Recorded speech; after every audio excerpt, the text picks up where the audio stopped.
দেশৰ 244খন জিলাত আৰম্ভ হ'ব মক ড্ৰিল যুদ্ধৰ সময়ত কেনেদৰে সাধাৰণ ৰাইজে নিজকে নিৰাপত্তাৰ খাতিৰত বচাই ৰাখিব লাগিব বা অন্য লোকৰ কেনেদৰে প্ৰাণ ৰক্ষা কৰিব পাৰি যুদ্ধৰ সময়ত কেনেকৈ কৌশলেৰে নিজৰ প্ৰাণ ৰক্ষা কৰিব পাৰি এনে কেতবোৰ কাইলৈ প্ৰশিক্ষণ দিয়া হ'ব এই 244খন জিলাত দেশৰ তাৰ ভিতৰত অসমৰ আছে 20টা স্থান অসমৰো 20খন জিলাত বা 20টা স্থানত এই যুদ্ধকালীন সুৰক্ষাৰ অনুশীলনৰ নিৰ্দেশ দিছে আৰু লগতে ইতিমধ্যে বাছি উলোৱা হৈছে অসমৰ 20টা স্থান গুৱাহাটী বঙাইগাঁও ডিব্ৰুগড় ধুবুৰী গোৱালপাৰাকে ধৰি 20টা স্থানত হ'ব এই মক ড্ৰিলসমূহ যি 1971 চনৰ পিছত যদি কওঁ কেন্দ্ৰীয় গৃহ মন্ত্ৰালয়ে কেইবাখনো ৰাজ্যলৈ প্ৰেৰণ কৰিছে ইয়াৰ আগত 2008 চনতো হৈছিল মুম্বাই যেতিয়া আক্ৰমণ হৈছিল তাজত তেতিয়াও মুম্বাই কিছু অঞ্চলত হৈছিল কিন্তু 1971ত সমগ্ৰ দেশ জুৰি এই মক ড্ৰিল হৈছিল আৰু যুদ্ধৰ সময়ত সেই যি যুদ্ধকালীন সময়ছোৱাত কেনেকৈ নিজৰ প্ৰাণ ৰক্ষা কৰিব পাৰি সাধাৰণ ৰাইজক তাৰ বাবে সাজু কৰি ৰাখিবৰ বাবে এই মক ড্ৰিল ইতিমধ্যে ঘোষণা কৰিছে আৰু ইতিমধ্যেই ৰাজ্যসমূহলৈ যুদ্ধকালীন সুৰক্ষাৰ অনুশীলনৰ বাবে সাজু হোৱাৰ বাবে নিৰ্দেশনা জাৰি কৰিছে গৃহ মন্ত্ৰালয়ে 1971 চনৰ পিছত প্ৰথমবাৰৰ বাবে গৃহমন্ত্ৰী অমিত শ্বাহে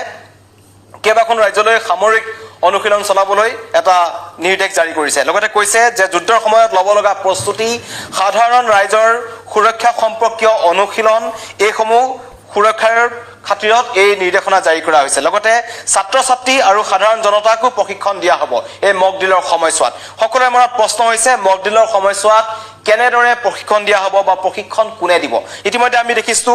NDRF আৰু SDRF এ সন্মুখৰ পৰা নেতৃত্ব দিছে লগতে দুৰ্যোগ প্ৰশমন বিভাগ আৰু যি আমি অগ্নি নিৰ্বাপক বাহিনী আছে এই সকলৰ তত্ত্বাৱধানত কিছুমান যি স্থানীয়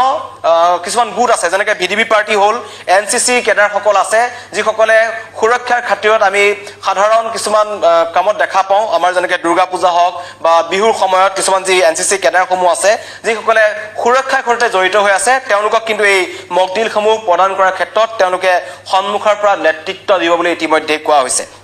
মই দেখুৱাই দিছো অসমৰ ক'ত হ'ব আৰু এই মক ড্ৰিলৰ 6টা মূল উদ্দেশ্য ইতিমধ্যে কৈছে যে মূল 6টা উদ্দেশ্য ইয়াৰ সন্মুখত ৰখা হৈছে আৰু এই 6টাৰ উদ্দেশ্যৰে মক ড্ৰিলৰ নিৰ্ধাৰণ কৰা হৈছে বিমান আক্ৰমণৰ সতৰ্কতা হিচাপে সাইৰেন ব্যৱস্থা সক্ৰিয় কৰা যদিহে কিবা কাৰণত বিমান আক্ৰমণ হয় সেই সময়ছোৱাত সাইৰেন বজাই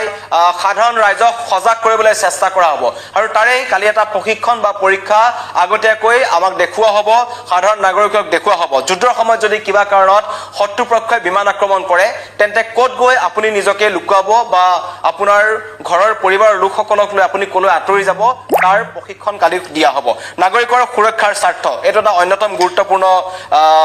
উদ্দেশ্য হয় লগতে সাধাৰণ লোকৰ জীৱন শিক্ষাৰ্থীৰ ভূমিকা কি হ'ব সেই সময়ত মই ইতিমধ্যে কৈছো NCC কেডাৰসকল থাকিব যিসকল স্কুলীয়া ছাত্ৰ ছাত্ৰী থাকিব তেওঁলোকে কেনে ধৰণেৰে সেই সময়ছোৱাত নিজকে বচাই ৰাখিব বা কি ভূমিকা তেওঁলোকে গ্ৰহণ কৰিব সেই বিষয়ে মক ড্ৰিলত দেখুওৱা হ'ব নিৰাপত্তা বাহিনীয়ে প্ৰশিক্ষণ দিব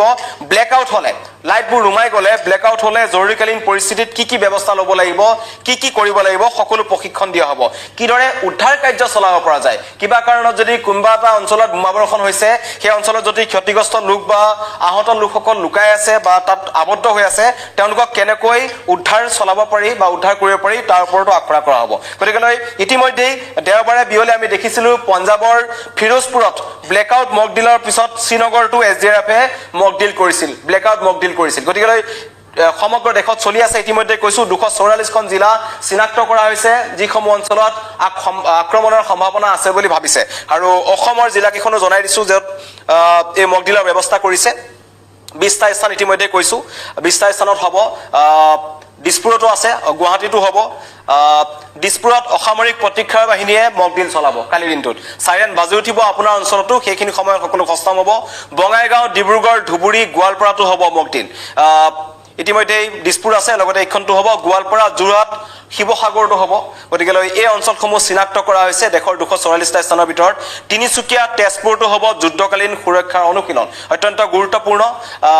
ডিগবৈ দুলিয়াজান আৰু কাৰ্বি আংলঙতো হ'ব মক ড্ৰিল যুদ্ধৰ সময়ত কেনেকৈ সষ্টম হ'ব লাগে সকলো পৰীক্ষা দিয়া হ'ব লগতে ৰঙিয়া আৰু নামৰূপতো যুদ্ধকালীন সুৰক্ষাৰ অনুশীলন প্ৰদান কৰা হ'ব এইখিনি সময়ছোৱাত কোনে কি ভূমিকা গ্ৰহণ কৰিব পাৰে নাজিৰা উত্তৰ লখিমপুৰতো মক ড্ৰিল হ'ব 20টা স্থান চিনাক্ত কৰা হৈছে অসমৰ নুমলীগড় দৰং কুকুৰাঝাৰ কোকৰাঝাৰ আৰু গোলাঘাটতো হ'ব এই 20টা স্থান দিয়া হৈছে অসমৰ 244টা স্থানৰ ভিতৰত দেশৰ 20টা স্থান পৰিছে গতিকে এই সময়ছোৱাত নিৰাপত্তা কালি যি মকডিল হ'ব মকডিলৰ সময়ছোৱাত সকলোকে শিকোৱা হ'ব যে বিমান আক্ৰমণৰ সতৰ্কবাণী যি সাইৰেন আমি দেখিছিলো যে ইউক্ৰেইন ৰাছিয়াৰ যুদ্ধৰ সময়ত ইউক্ৰেইন আৰু ৰাছিয়াত যেতিয়া বোমা বৰ্ষণ হৈছিল বিমান আক্ৰমণ হৈছিল সেই সময়ত কিছুমান সাইৰেন বজা আমি শুনিছিলো ঠিক তেনেদৰে কিছুমান সাইৰেন হয়তো বাজি উঠিব জনসাধাৰণক সজাগ কৰি দিয়া হ'ব যাতে সেই যুদ্ধ হলে বা যুদ্ধৰ সময়ছোৱাত আপোনালোক নিৰাপদ স্থানলৈ আঁতৰি যাওক তেনেকুৱা ধৰণৰ সতৰ্কবাণী জাৰি কৰা হৈছে কাৰণ কৈছে প্ৰশাসন কেন্দ্ৰীয় চৰকাৰৰ ফালৰ পৰা কোৱা হৈছে যে বৰ্তমানৰ প্ৰজন্মৰ অধিকাংশই কেতিয়াও যুদ্ধ দেখা নাই কাৰণ 1999 চনতে শেষবাৰৰ বাবে যি ভাৰত পাকিস্তানৰ যুদ্ধ হ'ল তাৰ পিছত প্ৰত্যক্ষভাৱে ভাৰতে কোনো দেশৰ লগত যুদ্ধ কৰা নাই সাৰ্জিকেল ষ্ট্ৰাইক হৈছে বা তেনেকুৱা ধৰণৰ আক্ৰমণ প্ৰত্যাক্ৰমণ হৈ আছে বা বিৰোধী শিবিৰত ভাৰতে সেনাগৰে আক্ৰমণ কৰিছে কিন্তু দেশ হিচাপে পাকিস্তানৰ লগত যেনেকৈ 1999 চনত যুদ্ধ হৈছিল সেয়া আছিল ভাৰতৰ শেষ যুদ্ধ আৰু 99 পিছৰ যিটো প্ৰজন্ম আছে সেই সকলে কিন্তু বৰ্তমানলৈকে যুদ্ধ দেখা নাই যুদ্ধকালীন পৰিস্থিতি কেনেকুৱা হ'ব পাৰে হেতু তেওঁলোকে নাজানে গতিকে সকলোকে সজাগ কৰিব লাগিব আৰু এইবাৰ ভাৰত পাকিস্তানৰ যুদ্ধৰ যি গতি দেখা পোৱা গৈছে গতিকে যদিহে যুদ্ধ হয় তেন্তে সকলোকে সজাগ কৰি ৰাখিব লাগিব বুলি কেন্দ্ৰীয় চৰকাৰে চিন্তা কৰিছে ইতিমধ্যেই পাকিস্তানৰ বিৰুদ্ধে ভাৰতে যুদ্ধৰ যি যুদ্ধংদেহী মনোভাৱ লৈছে কিন্তু পাকিস্তানো পিছপৰি থকা নাই গতিকে সকলো ভাৰতেও সষ্টম হৈছে আৰু এই যি 244খন জিলা চিনাক্ত কৰিছে কেন্দ্ৰীয় চৰকাৰৰ ফালৰ পৰা তাত আক্ৰমণ হ'ব পাৰে বুলি তেওঁলোকে এটা চিন্তা চৰ্চা কৰিছে গতিকে সেই অঞ্চলসমূহৰ নাগৰিকসকলক যাতে তেওঁলোকে সুৰক্ষাৰ প্ৰতি লক্ষ্য ৰাখি আগতীয়াকৈ তেওঁলোকক এই যুদ্ধকালীন পৰিস্থিতিত কি কৰিব লাগে সকলো পৰীক্ষা নিৰীক্ষা দিয়া হ'ব এতিয়া সকলোৰে মনত প্ৰশ্ন হৈছে যে নাগৰিক প্ৰতিৰক্ষা মকডিলটো আচলতে কি বস্তু আৰু এটো অসামৰিক প্ৰতিৰক্ষা বিভাগে কৰে যে মকডিল হৈছে ভূমিকম্প বানপানী সন্ত্ৰাসবাদী আক্ৰমণ পাৰমাণৱিক জৰুৰীকালীন অৱস্থা যুদ্ধৰ দৰে দুৰ্যোগ বা সংকটৰ সময়ত প্ৰস্তুতি চলোৱা এটা প্ৰশিক্ষণ এটা আখৰা যিসকল লোকে ধৰক আমি এতিয়া সাধাৰণ যদি ইয়াত গুৱাহাটীৰ আক্ৰমণ হয় বা ডিব্ৰুগড়ত আক্ৰমণ হয় তেন্তে সেই স্থানৰ লোকসকল কলৈ আঁতৰি যাব তেওঁলোকে কেনেকৈ নিজৰ জীৱন বচাব পাৰে তাক কিন্তু প্ৰশিক্ষণ দিয়া হ'ব নিজৰ প্ৰাণ ৰক্ষাৰ বাবে লগতে সাধাৰণ ৰাইজৰ প্ৰাণ ৰক্ষাৰ বাবে বা আপোনাৰ ওচৰ চুবুৰীয়াক প্ৰাণ ৰক্ষা কেনেকৈ কৰিব পাৰে আপোনাৰ পৰিয়ালটোক আপুনি কেনেকৈ বচাব পাৰিব নিজক কেনেকৈ আপুনি সেই যুদ্ধ অঞ্চলৰ পৰা আঁতৰাই নিব পাৰে সেই সকলো প্ৰশিক্ষণ দিয়া হ'ব আৰু ইতিমধ্যে মই কৈছোৱে যে এই যি কাৰ্যকাৰিতা প্ৰশিক্ষণ কৰা হ'ব সাধাৰণ নাগৰিককো প্ৰশিক্ষণ দিয়া হ'ব ছাত্ৰ ছাত্ৰীসকলে প্ৰশিক্ষণ দিয়া হ'ব আৰু প্ৰশিক্ষণৰ নেতৃত্ব দিব SDRF NDRF ৰ লগতে যিসমূহ NCC কেডাৰ আছে লগতে VDB পাৰ্টি আছে গাঁওসমূহত তেওঁলোকে এই সমূহৰ নেতৃত্ব দিব মানি লওক আপোনাৰ ঘৰ হৈছে যোৰহাটত মূল সদৰ থানাত যোৰহাটৰ অঞ্চলসমূহত যিসমূহ VDB পাৰ্টি থাকিব গাঁও অঞ্চলসমূহত বা যিসমূহ আমাৰ মিউনিচিপালিটি বোৰ্ড আছে তাত যিসকল লোক আছে তেওঁলোকে এই সমূহৰ নেতৃত্ব ল'ব আৰু লগতে হৈছে এয়াৰ ৰেইড ৱাৰ্নিং সাইৰেন যোনটো যদিহে কিবা কাৰণত বিমান আক্ৰমণ হয় বিমান আক্ৰমণৰ সময়ত আকাশী আক্ৰমণৰ ক্ষেত্ৰত সাধাৰণ নাগৰিকক তৎকালীনভাৱে সতৰ্ক কৰি দিব যেটোক আমি এয়াৰ ৰেইড ৱাৰ্নিং সাইৰেন বুলি কম লগতে আছে বাংকাৰ ফ্ৰণ্টলাইন এলেকাত যদি আপোনাৰ অঞ্চলসমূহত স্থলসেনাৰ আক্ৰমণ হয় সেই সময়ত সাধাৰণ নাগৰিকে সংৰক্ষিত অঞ্চলত গৈ আশ্ৰয় ল'ব লাগিব যেটো কাশ্মীৰৰ উৰিৰ আক্ৰমণৰ পিছত সেই সীমান্তমূৰীয়া অঞ্চলসমূহত কমিউনিটি বাংকাৰ প্ৰস্তুত কৰি দিয়া হৈছিল য'ত নিজৰ ঘৰ এৰি সাধাৰণ ৰাইজে গৈ তাত তেওঁলোকে আশ্ৰয় গ্ৰহণ কৰিছিল গতিকে আন্তঃৰাষ্ট্ৰীয় সীমান্তসমূহত এনেকুৱা ধৰণৰ জৰুৰীকালীন বাংকাৰৰ প্ৰশিক্ষণ দিয়া হয় লগতে ব্লেকআউট ইতিমধ্যে কৈছো যদিহে সকলো অন্ধকাৰ হৈ পৰে তেন্তে আপুনি কি কৰিব লাগিব তাৰো প্ৰশিক্ষণ দিয়া হ'ব আৰু গুৰুত্বপূৰ্ণ সংস্থাপনৰ কথাও আহে ইয়াতে যে কেনেকৈ ছাত্ৰ ছাত্ৰীসকলে বা চূড়ান্ত অনুশীলনৰ দিশটোৱে অসামৰিক লোকসকলক ছাত্ৰ ছাত্ৰীসকলক চিকিৎসা কৰ্মীসকলক যদি যুদ্ধকালীন পৰিস্থিতি হয় আহত লোকসকলক চিকিৎসালয়লৈ যেতিয়া নিয়া হ'ব সেই পৰিস্থিতিত চিকিৎসকসকলে চিকিৎসা কৰ্মীসকলে কেনে ধৰণৰ ব্যৱস্থা গ্ৰহণ কৰিব সকলো এই মকডিলত শিকোৱা হ'ব গতিকে এয়া হৈছে গুৰুত্বপূৰ্ণ সংস্থাপনৰ এখন তালিকা ৰূপৰেখা দাঙি ধৰা হৈছে য'ত প্ৰতিৰক্ষা অৰ্ধসামৰিক সংস্থাপন চিকিৎসালয় অন্যান্য কৌশলগতভাৱে গুৰুত্বপূৰ্ণ সুবিধাসমূহ কেনেকৈ সাধাৰণ ৰাইজে ল'ব পাৰিব তাৰ প্ৰশিক্ষণ এই মকডিলত দিয়া হ'ব গতিকে যদি ক'বলৈ যাওঁ 2008 চনত শেষৰটো সিভিল মকডিল হৈছিল 2008 চনত যেতিয়া 26/11 মুম্বাই সন্ত্ৰাসবাদী আক্ৰমণটো হৈছিল তাৰ পিছত কিন্তু শেষবাৰৰ বাবে ভাৰতত এই মুম্বাই অঞ্চলটোত সিভিল মকডিল কৰা হৈছিল কিবা কাৰণত এই কাছবত যেতিয়া 9টা সন্ত্ৰাসবাদী সোমাই আহিছিল তেওঁলোকে অন্য সন্ত্ৰাসবাদী সোমাই আছে নেকি তেতিয়া মুম্বাইবাসী ৰাইজে নিজকে কেনেকৈ বচাই ৰাখিব পাৰিব তাৰ প্ৰশিক্ষণ দিয়া হৈছিল আৰু 2001 চনত যেতিয়া সংসদত সন্ত্ৰাসবাদী আক্ৰমণ হৈছিল তেতিয়াও দিল্লীৰ কিছুমান অঞ্চলত মক ড্ৰিল কৰা হৈছিল কিন্তু সমগ্ৰ দেশজুৰি 1971 কৰা হৈছিল মূলত 1971 কৰা হৈছিল আৰু 1999 চনৰ কাৰ্গিল যুদ্ধৰ সময়তো ভাৰতৰ কেইবাখনো সীমান্তৱৰ্তী ৰাজ্যত অসামৰিক প্ৰতিৰক্ষা মক ড্ৰিল চলাইছিল যাতে যুদ্ধকালীন সময়ত সম্ভাৱ্য জৰুৰীকালীন অৱস্থাৰ প্ৰস্তুতি বৃদ্ধি পায় লগতে এই অনুশীলনসমূহ ক্ৰমাৎ বৃদ্ধি পোৱাৰ পিছতেই যিসকল সাধাৰণ লোক আছিল তেওঁলোকে যাতে ভয় নাখায় তেওঁলোকে যাতে সেই পৰিস্থিতিৰ মোকাবিলা কৰিব পাৰে তাৰ প্ৰশিক্ষণ 1999 দিয়া হৈছিল আৰু তেতিয়াৰ জম্মু কাশ্মীৰ পাঞ্জাব ৰাজস্থানৰ সীমান্তত এই 1999 চনত মক ড্ৰিল কৰা হৈছিল লগতে প্ৰটকলৰ প্ৰশিক্ষণ দিয়া খালি কৰা পদ্ধতি কেনেকৈ এটা অঞ্চল আপুনি খালি কৰি লৈ যাব পাৰে সেই অঞ্চলৰ পৰা আঁতৰি আপুনি অন্য এটা স্থানত গৈ কেনেকৈ আশ্ৰয় ল'ব পাৰে সেই সময়ৰ প্ৰশিক্ষণ দিয়া হৈছিল লগতে বিমান আক্ৰমণৰ অনুকৰণ জৰুৰীকালীন আশ্ৰয় শিবিৰ স্থাপন কৰা ব্লেকআউট অনুশীলন আৰু যুদ্ধৰ সময়ত সুৰক্ষা ব্যৱস্থাৰ ওপৰত জনসজাগতা অভিযান অন্তৰ্ভুক্ত কৰা হৈছে 1971 চনত ভাৰত পাকিস্তানৰ যেতিয়া যুদ্ধ হৈছিল তেতিয়া সমগ্ৰ ভাৰততে কিন্তু সাধাৰণ নাগৰিকক সম্ভাৱ্য আকাশী আক্ৰমণৰ আৰু যুদ্ধকালীন অন্যান্য জৰুৰীকালীন পৰিস্থিতিৰ বাবে সাজু কৰি তুলিবলৈ প্ৰতিৰক্ষা ব্যৱস্থাই এটা গুৰুত্বপূৰ্ণ ব্যৱস্থা গ্ৰহণ কৰিছিল গতিকে যদি পূৰ্ণ যি মক ড্ৰিলৰ কথা যদি ক'বলৈ যাওঁ তেন্তে 1971 শেষবাৰৰ বাবে হৈছিল আৰু তাৰ পাছতেই 1999 হৈছিল কিন্তু জম্মু কাশ্মীৰ পাঞ্জাব ৰাজস্থান এনেকুৱা কিছুমান অঞ্চলত হৈছিল আৰু